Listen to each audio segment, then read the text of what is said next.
ನಮಸ್ತೆ ಸ್ನೇಹಿತರೆ. ರೋಹಿತ್ ಶರ್ಮಾ ಟೀಮ್ ಇಂಡಿಯಾದ ಹಿಟ್ಮ್ಯಾನ್. ಮುಂಬೈ ತಂಡವು ರೋಹಿತ್ ಶರ್ಮಾರನ್ನು ಕ್ಯಾಪ್ಟನ್ ಇಂದ ತೆಗೆದುಹಾಕಲಾಗಿತ್ತು. ಆದರೆ ರೋಹಿತ್ ಶರ್ಮಾ ಅವರು ಮುಂಬೈಗೆ 5 ಬಾರಿ ಕಪ್ಪನ್ನು ಗೆಲ್ಲಿಸಿಕೊಟ್ಟಿದ್ದಾರೆ. ಆದರೆ ಹಲವೆಲ್ಲೆಡೆ ಮುಂದಿನ ಟೀಮ್ ಇಂಡಿಯಾದ ಹಾರ್ದಿಕ್ ಅವರು ಟೀಮ್ ಇಂಡಿಯಾ ಕ್ಯಾಪ್ಟನ್ ಆಗಬಹುದು ಎಂದು ಸುದ್ದಿ ಹರಡಿತ್ತು.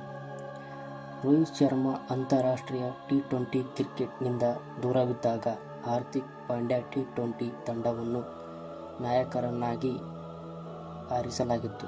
ಆದರೆ ಇದೀಗ ಅದು ಅಂತ್ಯಗೊಂಡಿದೆ. ಐಸಿಸಿ ಟಿ20 ವಿಶ್ವಕಪ್ 2024 ತಂಡದ ನಾಯಕತ್ವವನ್ನು ರೋಹಿತ್ ಶರ್ಮಾ ವಹಿಸಲಿದ್ದಾರೆ. ಭಾರತೀಯ ಕ್ರೀಡಾ ನಿಯಂತ್ರಣ ಮಂಡಳಿ ಕಾರ್ಯದರ್ಶಿ ಜೈ ಬುಧವಾರ ರೋಹಿತ್ ಶರ್ಮಾ ಹೆಸರನ್ನು ಫೈನಲ್ ಮಾಡಿದ್ದಾರೆ. ಇದರಿಂದ ಆಲ್ರೌಂಡರ್ ಹಾರ್ದಿಕ್ ಪಾಂಡ್ಯ ವಾಪಸಾದ ಬಳಿಕ ಟಿ20 ವಿಶ್ವಕಪ್ನಲ್ಲಿ ಟೀಮ್ ಇಂಡಿಯಾ ನಾಯಕ ಯಾರು ಎಂಬ ಪ್ರಶ್ನೆ ಎಲ್ಲರಲ್ಲೂ ಮೂಡಿತ್ತು. ಹಾರ್ದಿಕ್ ಈಗ ಟೀಮ್ ಇಂಡಿಯಾದ ರೋಹಿತ್ ಶರ್ಮಾ ನಾಯಕತ್ವದಲ್ಲಿ ಆಡಬೇಕಾಗಿದೆ. ಆದರೆ ರೋಹಿತ್ ಶರ್ಮಾ ಐಪಿಎಲ್ನಲ್ಲಿ ಹಾರ್ದಿಕ್ ನಾಯಕತ್ವದಲ್ಲಿ ಮುಂಬೈ ಇಂಡಿಯನ್ಸ್ ಪರ ಆಡಲಿದ್ದಾರೆ.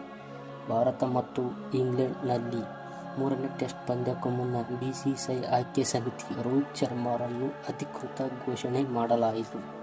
ಇದರ ಬಗ್ಗೆ ನಿಮಗೇನು ಅನ್ನಿಸುತ್ತೆ ಕಾಮೆಂಟ್ ಮಾಡಿ. ವಿಡಿಯೋ ಇಷ್ಟ ಆದರೆ ಲೈಕ್ ಮಾಡಿ, ಸಬ್ಸ್ಕ್ರೈಬ್ ಮಾಡಿ, ಫಾಲೋ ಮಾಡಿ.